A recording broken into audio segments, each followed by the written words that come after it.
Fala pessoal, pois bem, no silêncio perturbador nas noites de Santa Cruz, uma sombra imensa se movia com uma tranquilidade inquietante pelas ruas, prenunciando uma série de eventos que iriam chocar e fascinar o mundo anos depois. Essa aqui é a história do Edmund Kemper III, mais conhecido como Co-Ed Killer ou simplesmente Ed Kemper, cujos atos macabros não apenas instigaram o terror no coração da Califórnia na década de 70, mas desafiaram as fronteiras até então estabelecidas do entendimento humano sobre a maldade. Esse é o caso de hoje do nosso documentário. Fique com a gente. Pois bem, a história do Ed Kemper, ela começa muito antes dos seus crimes. Ela está enraizada numa infância conturbada que iria moldar o homem que ele se tornaria um dia. Ele nasceu em 1948 na cidade de Burbank, na Califórnia, dentro de um lar totalmente desestruturado. Uma desarmonia gigante era a regra que tomava conta daquela casa, tomava conta daquela família. A regra era ser desarmônico. A mãe dele, a Clarnell Elizabeth Kemper, ela era uma figura dominante, ela era uma figura violenta, uma figura abrasiva, e a relação com o Ed era marcada por abusos verbais, abusos físicos e uma clara preferência dos pelos irmãos em desfavor dele. Né? Ele era o filho do meio de três irmãos. E essa atmosfera tumultuada foi um terreno muito fértil para o desenvolvimento de comportamentos antissociais. Ele, desde cedo, ele demonstrou fascínio por aspectos macabros da vida. Com relatos, né, nas suas biografias foram escritas posteriormente, relatos de decapitação de bonecas, até mesmo de animais, como parte das brincadeiras dele de criança. Né? As crianças brincavam de boneco, de Lego, e ele brincava de arrancar a cabeça de gato. Então, isso é muito perigoso. Aos 10 anos, a tendência dele ao isolamento e o comportamento dele perturbador e estranho ficou mais e mais evidente. Né? Quando ele matou o gato da família. Isso, para mim, quem me conhece, isso aí já é imperdoável. Né? O ato que ele repetiria mais tarde com outro gato. Perdoável também. Isso demonstra ou demonstrou na época não apenas violência, mas uma inclinação muito clara para a manipulação e a ocultação das suas ações, de não querer assumir aí a besteira que ele fez, que ele matava e enterrava, ninguém sabia onde é que esse gato estava. Então, a relação com a mãe dele era o aspecto mais complexo e mais perturbador da vida dele. A Clarnell, ela vivia humilhando o Kemper, criticando a aparência dele, que ele era sempre muito grande, muito corpulento. E era também um cara muito inteligente, ou seja, no meio de outras pessoas ele ficava introspectivo. Era muito comum ele ser trancado no porão, né, sob a justificativa de que a presença dele pode ser perigoso para as irmãs. Né, o pessoal ia achar aquele cara esquisito. Esses eventos, eles não eram, não só exacerbavam aquela questão do isolamento que ele já tinha, isso reforçava uma sensação de ressentimento, isso reforçava até um caráter antissocial que vinha na personalidade dele. Mas não só isso, porque também plantava as sementes de uma raiva profunda que ele carregaria até a vida adulta.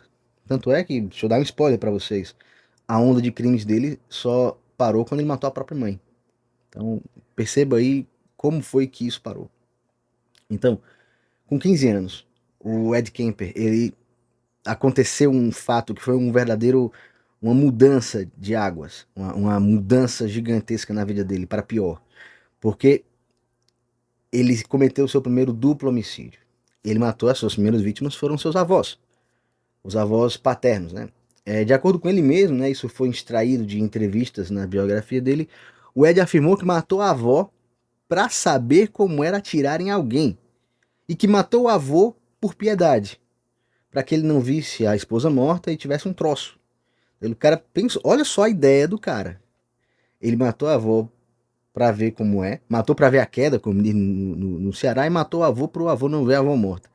Foi um ponto de inflexão na vida dele. Marcou o início de uma jornada violenta que tornaria ele famoso. Infelizmente, pelos motivos errados.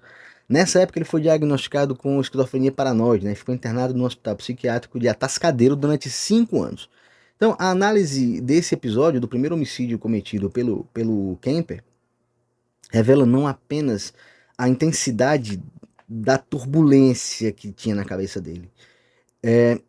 Aquela mente que já era doentia naquela época com 15 anos, mas também uma tentativa distorcida aí na mente dele de escapar do controle da mãe, mesmo que para isso ele precisasse recorrer ao assassinato.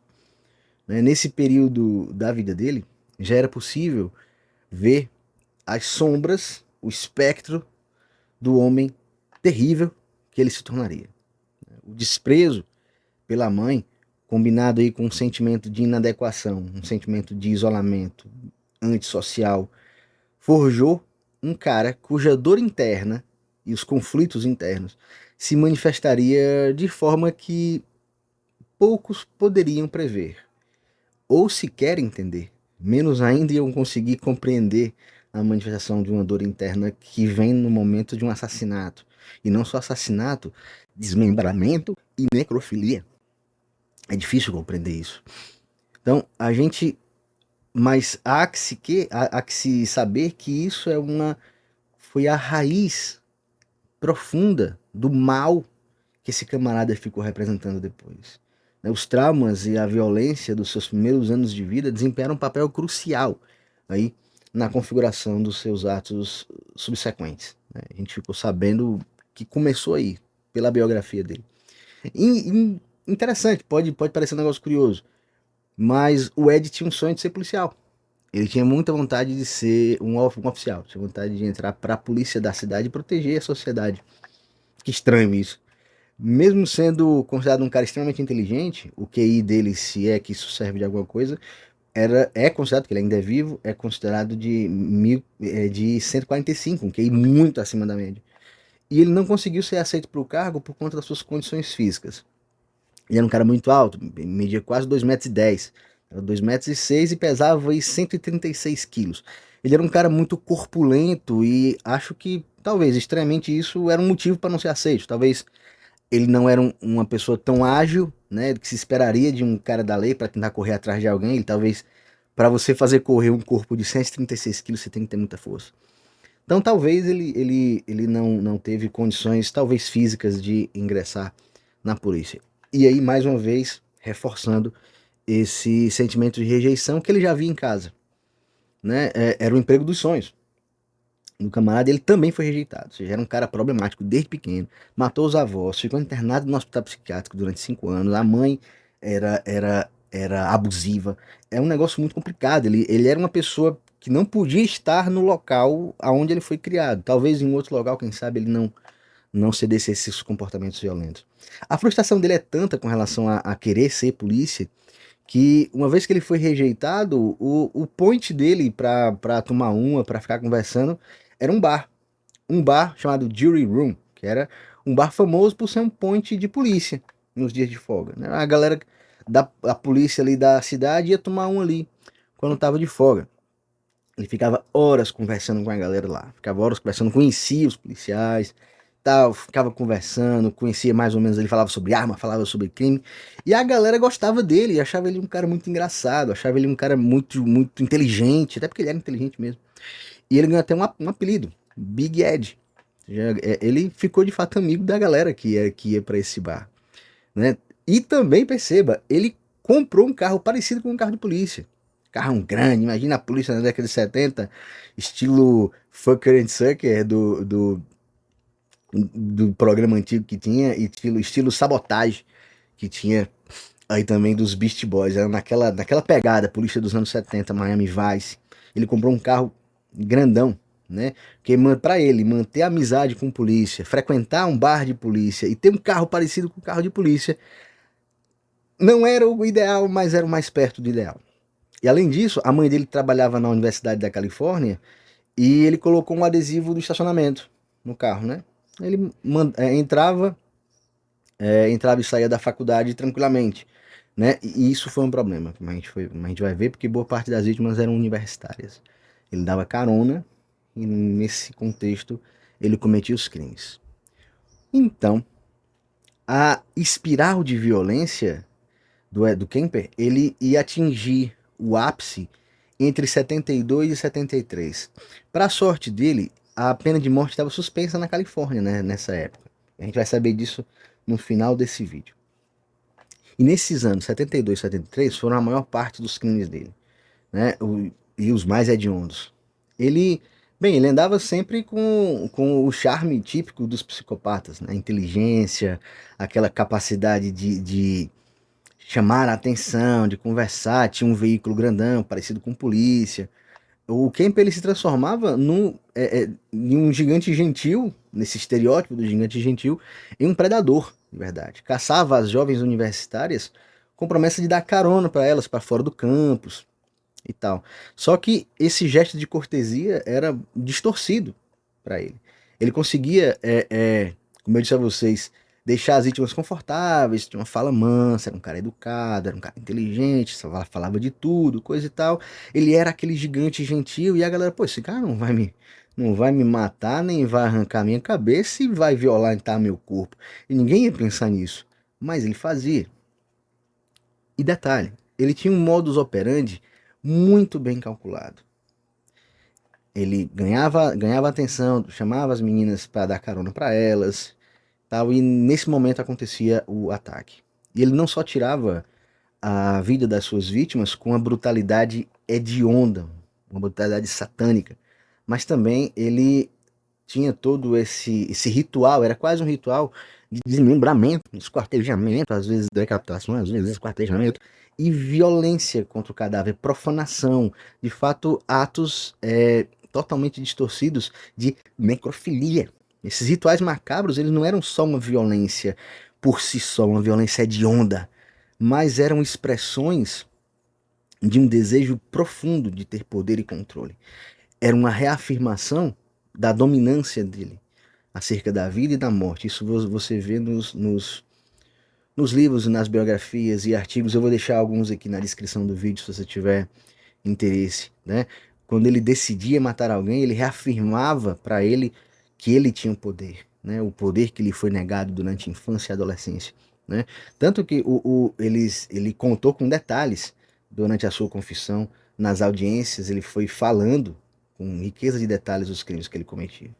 Né? Então, os detalhes, inclusive, desses crimes, que eram tão meticulosamente recontados por ele nas suas confissões, revelam, na verdade, um cara que encontrava um prazer perturbador e estranho na manipulação das vítimas, de controlá-las, ter aquela sensação de controle, mas também de retirar dessas vítimas a sua humanidade.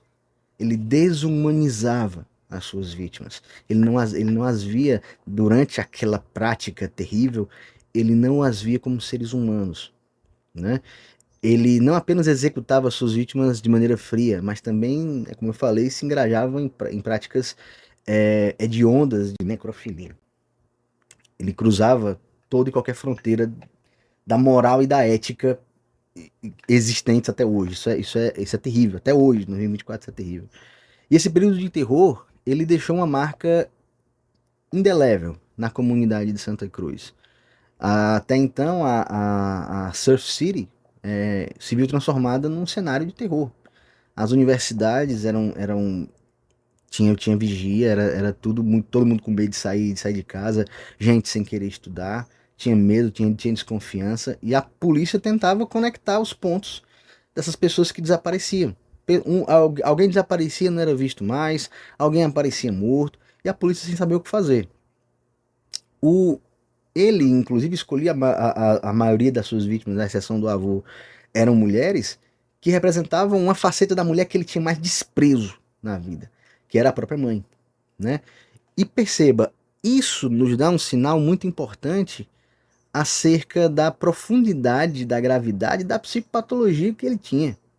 Ele escolhia mulheres jovens, muito frequentemente estudantes universitárias, e isso refletia essa brutalidade, essa necessidade de controle, era até mesmo uma tentativa de apagar a fonte do seu tormento psicológico. Isso aí são análises psicológicas feitas no decorrer, né, da análise a posteriori desses casos, né? Cada crime aí seria uma encenação, onde ele tentava, na cabeça dele, se libertar desses grilhões, porque era um ato de externar essa profunda dor que ele passava, esse tanto problema que ele tinha. Mas detalhe, isso não é de maneira alguma de forma a passar uma mão na cabeça. Ele é um assassino, ele é um psicopata, tá preso até hoje, enfim, é, causou muita dor a muita gente, né?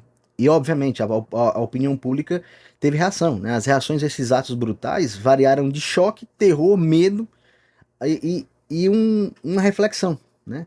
Como é que alguém, né, quando ele confessou, como é que alguém que parecia tão normal, até um cara gente boa, tinha uma maldade tão profundamente arraigada, né? Esse cara com essa altura imponente, com essa inteligência acima da média, ele desafiava os estereótipos comuns, né? Associados até então aos assassinos em série, que era o cara feioso, o cara estranho. Ele, ele era uma pessoa acima de qualquer suspeita. Era um gigante gentil. E de repente o cara matava a gente e arrancava a cabeça. Então, isso proporcionou com que ele ficasse abaixo do radar durante algum tempo, tanto que ele mesmo confessou, né? A eventual rendição e a confissão dele foi tão chocante quanto os próprios crimes, né? Porque a galera se chocou, o pessoal mesmo que se chocou com a confissão dele, porque ele expôs não apenas os detalhes horríveis das suas ações, né, com detalhes sórdidos, mas a falha de um sistema de saúde que não detectou uma pessoa extremamente violenta. Né? Lembre-se, ele conseguiu enganar até mesmo a psiquiatra que acompanhou o cara durante 5 anos, lá em Atascadeiro, quando ele tinha 15 anos. Ele enganou a psiquiatra, porque ele simulava uma normalidade. E a mulher disse, beleza, pode ir para casa. Né? Então, ou seja, nesse contexto, há um convite à reflexão, para a gente olhar além disso e se preocupar mais com as raízes aí profundas da violência que está tão profundamente entranhada na cabeça desse camarada. E tudo isso veio à tona com a confissão do Kemper. Então, como a gente viu aqui, nesses 17, 16 minutos de vídeo, a saga perturbadora, né, marcada por um rastro de violência e de terror, ia culminar num desfecho muito inesperado, né, algo que ninguém esperava. Após cometer uma série de assassinatos que paralisaram toda a comunidade, a faculdade, ela chegaria a um fim muito abrupto, muito rápido. Não por uma investigação, mas uma investigação, uma caçada. Não, ele se entregou. Ele disse, não, deu e eu vou me entregar. Isso aconteceu depois de um dos crimes mais destacados e mais narrados, com detalhes mais terríveis, que foi o assassinato da mãe dele. Fala pessoal, aqui é o professor Humberto Quezado do futuro, estou editando o vídeo e agora vai ter algumas descrições que podem ser um pouco ofensivas aí para a audiência, então mesmo que você tenha curiosidade mórbida das pessoas que gostam de true crime, você pode não reagir tão bem a descrições tão gráficas. Se for o caso, você pula para esse tempo que está bem aqui e se poupe dessas descrições gráficas demais. Valeu. Era noite da véspera de Páscoa, né? O Ed se levantou do sofá, pegou um martelo e subiu as escadas. Foi para andar de cima. Do nada, saiu do quarto dele, pegou um martelo grande e subiu para o andar de cima. Ele bateu com esse martelo com tanta força na cabeça da mãe que a cabeça foi arrancada. O corpo já sem vida e sem cabeça da mãe foi violentado pelo Kemper, né? E de acordo com ele, com entrevistas dele, enquanto ele fazia isso, ele ouvia a mãe gritando. Então perceba como a cabeça desse cara é doente, como esse cara não tem nenhuma condição de viver em sociedade. Ele ouvia a mãe gritando, né? E ele, tamanha era a raiva que ele tinha da mãe e ouvia o corpo da mãe gritando, ele arrancou as cordas vocais da mãe e jogou no triturador da pia. Olha como é a cabeça desse camarada. Depois disso, ele desceu com a cabeça da mãe nas mãos, colocou a cabeça da mãe em cima da lareira e ficou jogando dardos por algumas horas. Naquele momento, de acordo com ele estava satisfeito. Ele começou a pensar como é que ele ia se livrar então dos restos mortais e como não levantaria suspeitas de que ele seria o assassino, já que estava só ele e a mãe em casa. O que ele fez? Chamou a melhor amiga da mãe para que ele pudesse matá-la, para não parecer algo que foi algo pessoal, né? Algo feito por alguém de casa. Como se fosse, por exemplo, um ladrão, um assassino que entrou em casa. Olha a frieza do camarada, que ela fez toda essa coisa horrenda com a mãe e o corpo dela e chamou a amiga dela para não parecer algo pessoal.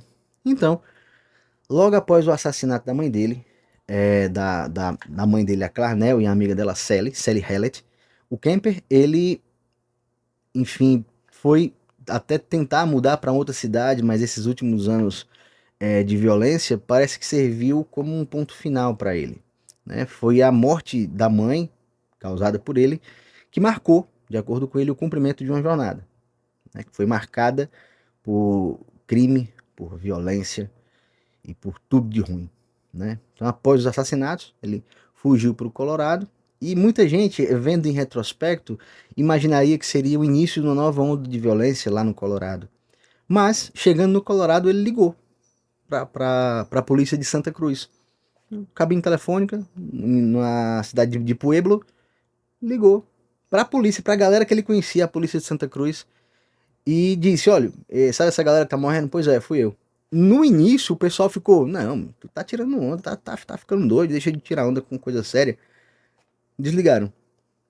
Porque a polícia ia duvidar que o gigante gentil seria. Não dá para ser esse monstro terrível, né, que faz toda essa barbaridade. Mas né, ele ligou de novo, e ligou uma terceira vez. E a galera acabou acreditando. Né? Ele, inclusive, na segunda vez, ou na terceira, ele forneceu detalhes que somente o assassino poderia conhecer. Por exemplo, aonde determinado corpo foi achado, que não era divulgado, e só o assassino poderia saber. Né? A captura, então, dele não veio de uma caçada humana, veio dele mesmo, da vontade própria de encerrar a própria narrativa de terror. Quem sabe até mesmo uma tentativa de ter um controle sobre isso, né? A confissão dele e a rendição também levantaram algumas questões, né? Sobre as motivações por que ele fez isso. Né? Alguns psicólogos até falam que ao se entregar, ele estava buscando algum tipo de redenção, ou então alívio da culpa. Já outras pessoas veem como um movimento totalmente calculado para controlar a narrativa da sua vida, de modo que ele mantivesse a última palavra sobre essa história tão tenebrosa, certo? O que é indiscutível, no entanto, é o impacto que essa confissão teve na compreensão pública daquilo que passou a ser conhecido como serial killer. O Kemper, com a inteligência acima da média e aquela capacidade de se misturar à sociedade, de parecer uma pessoa abaixo do radar, uma pessoa normal, desafiou muitas suposições sobre a aparência e sobre o comportamento de criminosos violentos. Né? Isso passou a chamar a atenção quando do diagnóstico dessas pessoas. A capacidade de articulação que ele tinha, que ele tem, na verdade, ele está vivo, a frieza com que ele discutia e narrava os seus crimes, nos mostram um vislumbre muito pequenininho e perturbador da mente de um assassino em série, que contribuiu para um campo, né, muito emergente àquela época, na década de 70, em criminologia e psiquiatria forense. Né? Ele abriu um pedacinho da janela da mente dele para o pessoal poder enxergar o inferno que é ali dentro. Né? Ali a maldade, na sua forma mais pura. Então, a confissão e a consequente prisão dele não encerrou também uma sequência de violência, mas abriu esses caminhos aí para que a gente possa entender, né, como funciona mais ou menos a mente dessas pessoas, a fim de desvendar a capacidade humana para o mal. A gente sabe que todo mundo é capaz de cometer um crime, mas não desse jeito, né? A fim de que a gente possa, de repente, tentar prevenir que essas tragédias aconteçam no futuro. Então, ele confessou, e aí temos como foi o processo dele.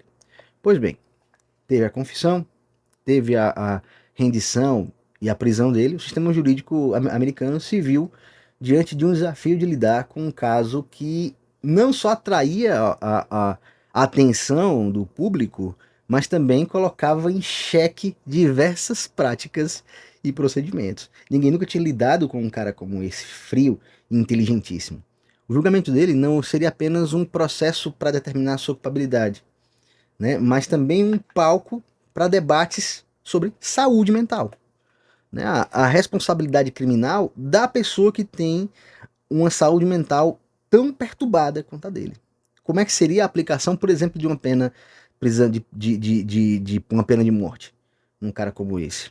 E já nós vamos falar como isso é aqui no Brasil, já que a ideia dos nossos documentários é essa. Pois bem, o julgamento do Kemper, ele começou com a questão da competência para ele ser julgado. A natureza, a brutalidade dos crimes dele, juntamente com suas próprias declarações, as suas ações e motivações, a defesa dele puxou a carta da insanidade. Olha, ele é louco, ele tem problema mental, né? Para evitar a pena de morte, que na época ela foi suspensa durante o julgamento. Na época da denúncia ainda tinha. Eles sacaram a carta da insanidade. Né? Especialistas em saúde mental foram chamados a depor, né, e forneceram uma análise conflitante, porque ele era um cara bastante inteligente, mas também era um cara que não conseguia se portar diante desse entendimento. Né? Os testemunhos desses profissionais de saúde mental abriram uma janela para o debate do que constitui, juridicamente falando, insanidade. Legal. E se um indivíduo como esse, que planejou de maneira articulada e meticulosa os seus crimes, conseguindo evitar a sua detecção por um bom tempo. Tanto que ele optou por sair, ele ficou abaixo do radar durante todo esse tempo. Enquanto as pessoas morriam a rodo, ninguém nem imaginava que era ele. Aí a defesa, como argumento, além da insanidade, enfatizou a infância traumática, a relação abusiva com a mãe, a família desestruturada, como fatores que contribuíram para a piora da sua condição mental. E aí, a acusação foi pelo outro lado, né? Ele é um cara profundamente inteligente, ele é astuto, sabia o que estava fazendo, sabia das consequências, e o debate ficou nisso, o processo ficou gravitando em torno disso. Ele é louco ou então ele é uma pessoa profundamente inteligente que está enganando inclusive vocês, psicólogos.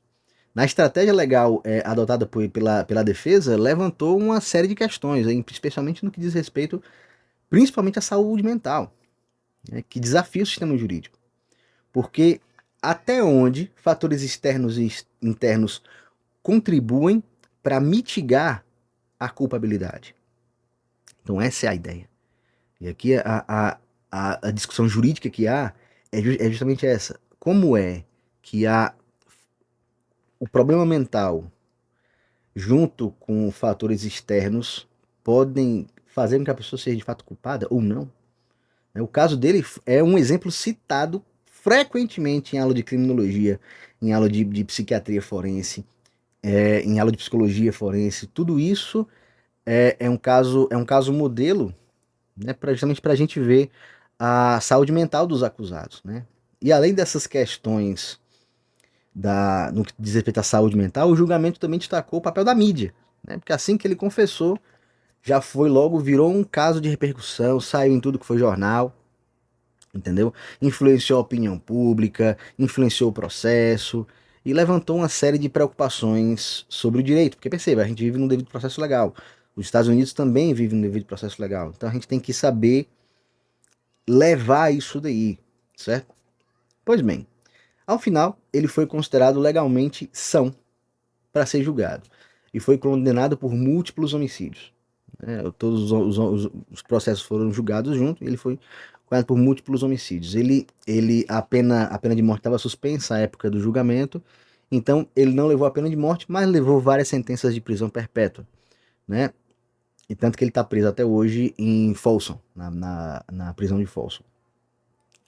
A sentença não, ela, na verdade, foi o start de uma série de discussões e questões levantadas, né, acerca da insanidade, acerca do tratamento com criminosos que tenham comprovados problemas de saúde mental, e ao mesmo tempo como é que a gente pode fazer isso tendo como outro lado do espectro a noção e a busca por justiça para as vítimas também. Né? Porque, poxa, beleza, então ele tem problema mental, então quer dizer que ele tem um voucher para matar? Não. É uma discussão que não vai parar. Né? Essa condenação foi a primeira que chamou a atenção do mundo todo. Né? Deixou aí várias lições duradouras. Né? E serve, como eu disse a vocês, como caso de estudo. né? E força até mesmo os profissionais do direito, não só americanos, mas do mundo todo, a gente se colocar diante dessas questões que interseccionam justiça, saúde mental, moral e desafia a gente a buscar um equilíbrio. Poxa, eu preciso punir, porque a vítima também procura justiça, os familiares da vítima procuram justiça.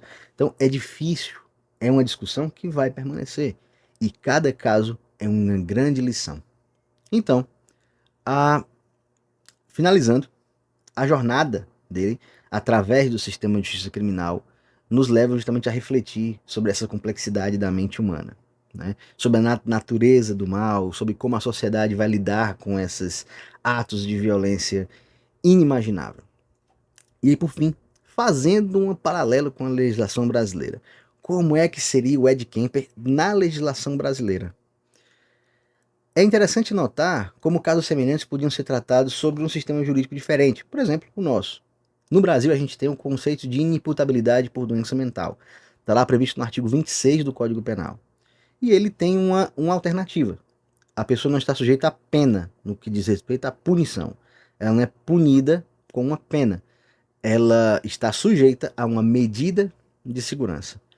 É o caminho para que indivíduos que não compreendem plenamente a ilicitude dos seus atos ou não conseguem se portar diante desse conhecimento, diante desse entendimento, devido a uma doença mental, eles são submetidos à medida de segurança. Tem dois tipos: internamento em hospital de custódia, em hospital psiquiátrico, ou um tratamento ambulatorial, uma consulta periódica com o psiquiatra, ao invés da pena de prisão. Ela não tem período, enquanto perdurar esse mal aí. E essas medidas de segurança estão previstas no artigo 96. Inclusive, ela é um caso de absolvição, né? O juiz absolve a pessoa do crime, mas aplica uma medida de segurança, né? De modo que esse período de internação vai ter um enfoque na reabilitação, no tratamento e não só na simples punição, certo? Essa é mais ou menos a ideia de como funciona aqui no Brasil, já que isso, a aplicação e a eficácia dessas medidas depende de uma avaliação criteriosa. Tem que ter um exame criminológico completo para a aferição, para a necessidade e para a renovação dessas medidas. E a história de Kemper, embora ocorrida nos Estados Unidos, serve como um lembrete para o Brasil e outros países sobre a importância de abordagens jurídicas acerca da saúde mental, que reconheçam de fato a complexidade da psique humana, né? E a gente precisa aceitar, enquanto sistema jurídico, esse desafio nessas situações em que a questão da saúde mental, a insanidade criminosa, possa aí tentar, ao mesmo tempo, conferir um pouco de justiça, se é que isso é possível, às vítimas. Então, se você gostou desse nosso segundo documentário, não se esqueça de dar o seu like aqui embaixo, comente, compartilhe esse vídeo. Você está me ajudando demais e não custa nada, nada, nada para você, certo? Te agradeço mais uma vez se você ficou até aqui. Fiquem com Deus, espero que vocês tenham gostado e até a próxima. Valeu!